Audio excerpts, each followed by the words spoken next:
And let's quickly finish this, the 13th chapter of The Dark Angel by Meredith and Pierce. Change of Heart. Ariel has freed the souls of all of the wraiths, and all she had left to do was to kill the Icarus while the Duro watched, but the killing part was a test because she was still attracted to the life that was inside of him, and the Duro has told her, you know what, you gotta hold on to that life, you gotta kindle it. And so we will pick up from there. Ariel looked up at him. What do you mean? She said. The Icari are made, not born, the Duro replied. He was not always this way. He was a child of mortals once. You mean the witch's doing may be undone? Cried Ariel. He might become a man again. The prospect astonished her. She had feared it all vain hope and dreaming. The magician nodded judiciously. Perhaps, he told her, and perhaps. She felt a surge of anger in her breast. Why did you not tell me this before? She heard herself demanding. I might have killed him needlessly. The Duro shook his head, smiling. No, child, I do not think there was ever any danger of that, and I did not tell you before because nothing could have come of it. To heal requires true love, and you did not love him before, though now I see you are beginning to. Ariel stared at the mage, and her anger cooled slowly into astonishment. How could he say she loved the vampire? The thought had never occurred to her. Then it began to dawn in her mind, slow as sunrise, that perhaps she did in some ways love him. She admired the beauty, the magnificence, the grace, and the power that had once been his. But if this were love, it was not blind, for she still abhorred his cruelty, his cowardice, his impatient and imperious self-interest. She gazed at the Duro and said, Yes, I think that I do love him in a way, and I do not want him to perish. She turned to look down at the fallen Darkangel now. I want to save him. Tell me how. But the little mage of Downending said, I cannot, and my magic has no province here. The cure must come from you. Ariel gazed at him, uncomprehending. I have skill at neither medicine nor magic, she said. It is not required, the Duro told her. Think, child, what ails him? Ariel looked down at the pale face of the vampire. He has no blood, she said. The water witch has drunk it all. He cannot live again as a mortal without blood. Then you must find him some, the magician said. But the only living blood in the world, insisted Ariel, flows in the veins of living creatures. I cannot kill one to save another. True, the Duro replied. Then it is hopeless, cried Ariel, filled with rage at her own helplessness and the injustice of this pass. Her eyes burned with tears.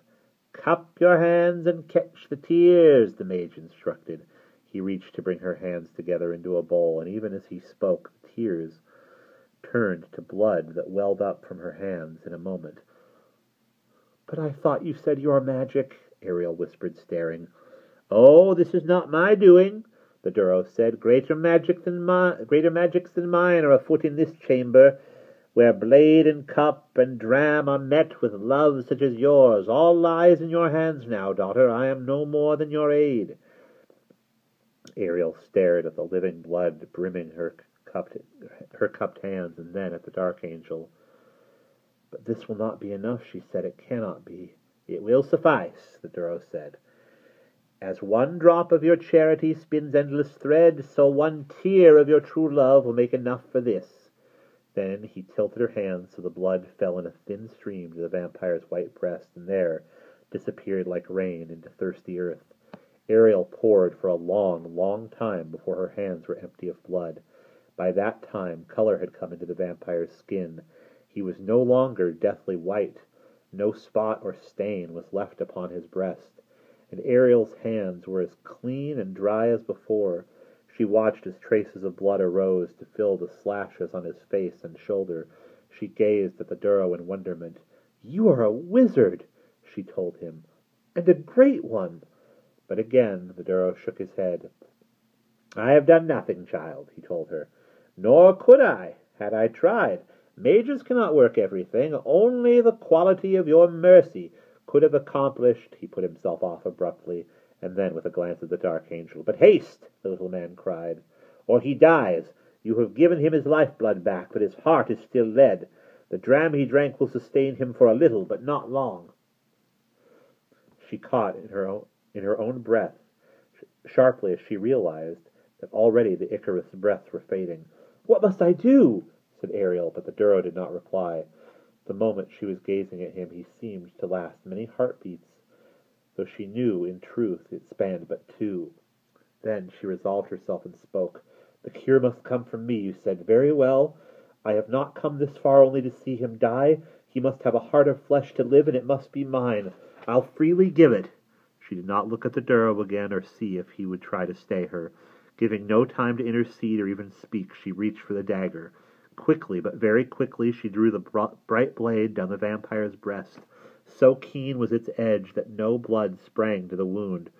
His flesh parted, and amid the folds she found his heart, a cold, hard, dreary lump of lead.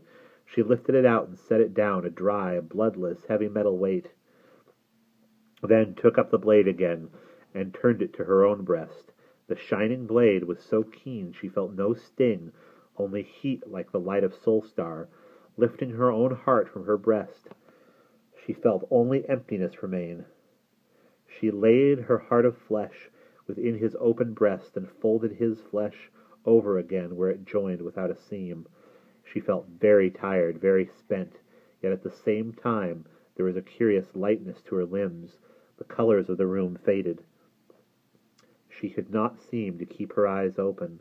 Her breaths were growing short and shallow. It felt like the coming on of sleep. This dying, she sank down onto the floor, laid her head down on her arm, and closed her eyes. And that is the end of chapter 13.